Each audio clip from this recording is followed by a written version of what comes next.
A beloved has asked the question, how do I get past my fear of abandonment when I am saying yes to love and the fear of letting go more deeply? This is again something that every beloved will come to in one way or another.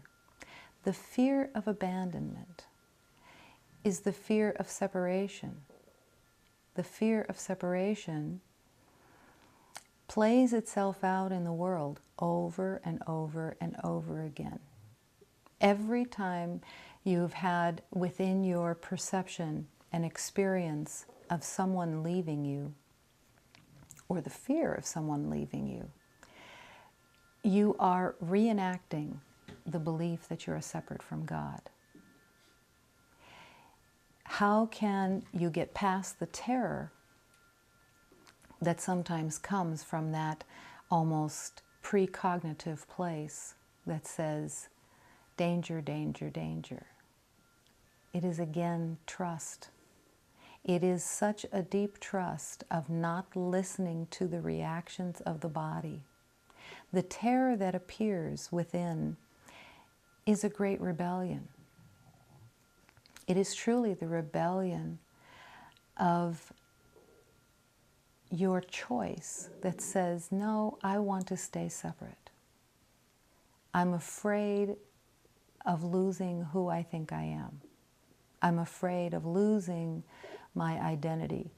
So I'm going to stay in that belief, and I'm going to keep listening to the terror. In the journey that I seem to walk of remembering, I lived in the belief of terror. I believed completely in fear and its stronghold. I believed that fear was my master, and yet it had no truth.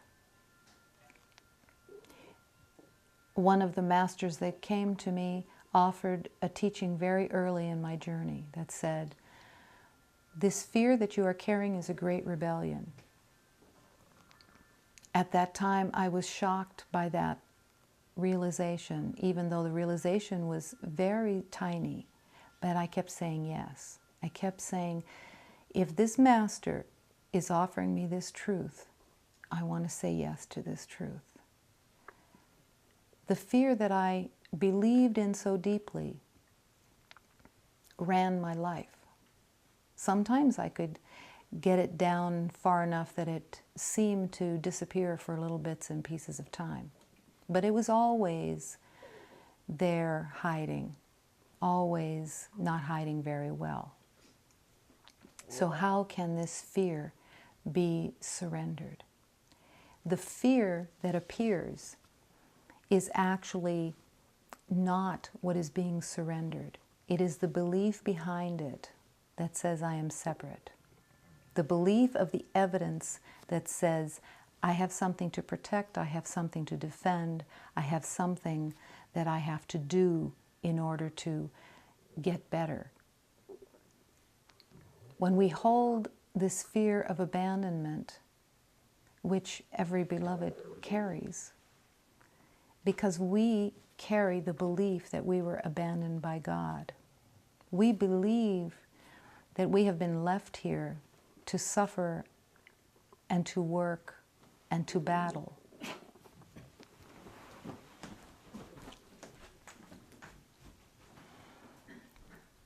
While we are in this belief of suffering and battle,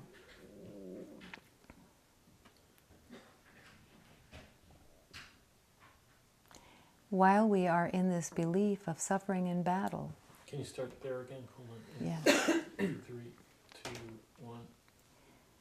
While we are in this belief of suffering and battle, it seems extremely real to us. It brings up everything that we thought we knew about our life. And we can point to the past, and we can align everything of that evidence over and over and over again. This is the call for forgiveness.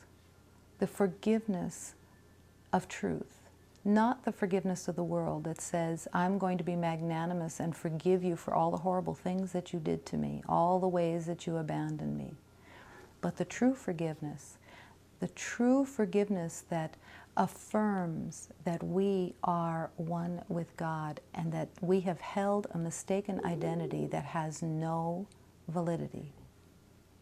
This is firmness. This is alignment. In every spiritual journey, we will come against these lies, against these untruths.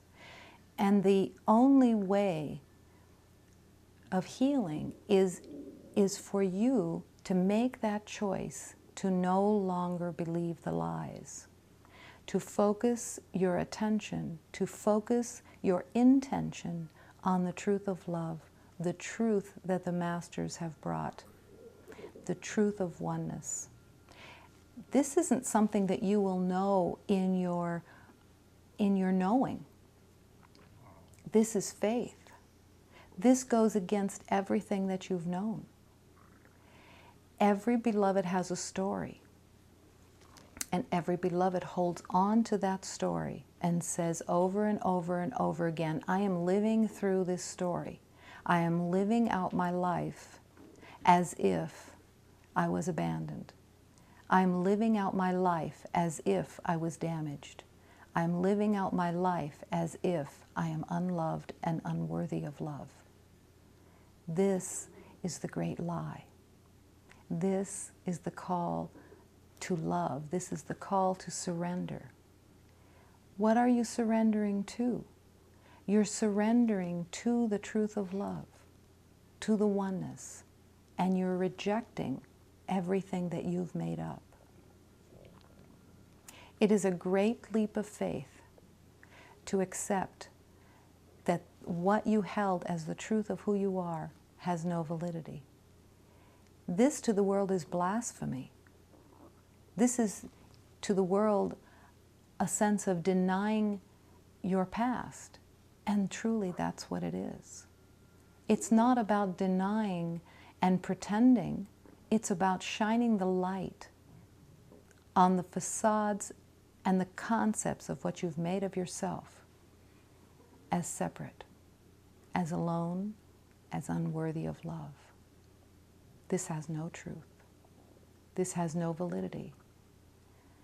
Over and over again, it's coming back to that truth. Not something you will understand with your mind.